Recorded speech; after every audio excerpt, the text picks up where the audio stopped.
tapped you, he pulls away, doesn't call. That's not, you're hurt. That's not about him. That's about you. It's about your own insecurities. It's feeling unworthy, inadequate, but I'm not unworthy. I'm not inadequate. Now you've got all kind of conflicts going on inside of you. That's not his business. Don't throw your stuff at him. Take responsibility for it. But then back to the practicality, it would be nice, wouldn't it, for him to call you back, give you a little reassurance? That'd be really nice. So what do? You send him, this is all in a course. I just want to mention that this is big knowledge. My daughter, Lauren, has written a course called How Do You Get Your Me Time?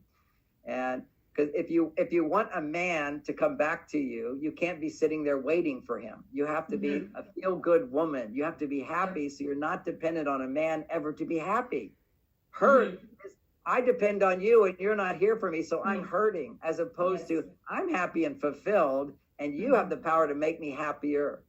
Okay, that's a whole different mindset if you want the ideal in life, which is we're looking forward to that. I'm not in any way saying you're wrong for feeling hurt. You're overly sensitive at that time. And of course you are. You're opening your heart up. And then you're wondering, does he care about me? Does he not care about me? He doesn't call me back.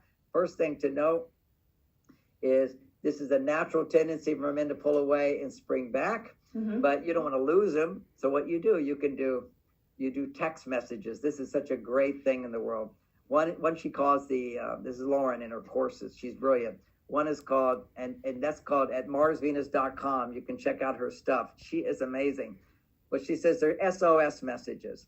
An SOS message is when a guy has pulled away, what you want to do is a sense, remind him you're here and draw him back. Because sometimes men are kind of timeless. Time goes really fast. We don't even know. We've spoken for an hour and 15 minutes. That team, to me, it seems like 10 minutes. So if they're in the flow of life, you're busy with this, you forget about that. Just because he forgot about you doesn't mean he doesn't have the potential to think more about you. You have to sort of show yourself to him in a non-demanding way.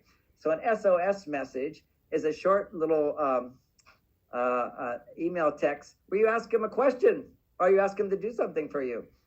Basically, it's like, I was thinking about investing in that Yayo stock. What did you think about that? It just went down. Do you think it's going to go back up? That's it. If he's an investor guy, you might say, my battery went out and I was going to call so-and-so, but I'm thinking, do you think I'd just put up the money and buy a new battery? Just some little question that that he can just get back to you.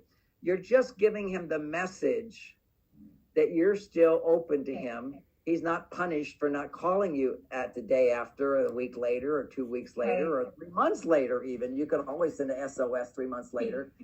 I remember one woman told me this story of a guy who, he divorced his wife and he wanted to pursue her. And she said, well, you've just divorced, call me in 3 months. And so 3 months later, she just sent a little SOS message. He got back to her, they got married. You see, he just needs to know I'm not a bad guy for not getting back to you, because our wonderful culture says men are bad because they don't call women back, or they don't necessarily know or feel the interest to continue growing. It takes time to be in an intimate, positive relationship. And women, you're the masters of the relationship. You instinctively know something's missing, that men don't have that awareness. And so then you complain or get needy. And by the way, neediness becomes a manipulative aspect and reinforces itself. Let me explain this. You see, we're ruled by a monkey brain, which is conditioned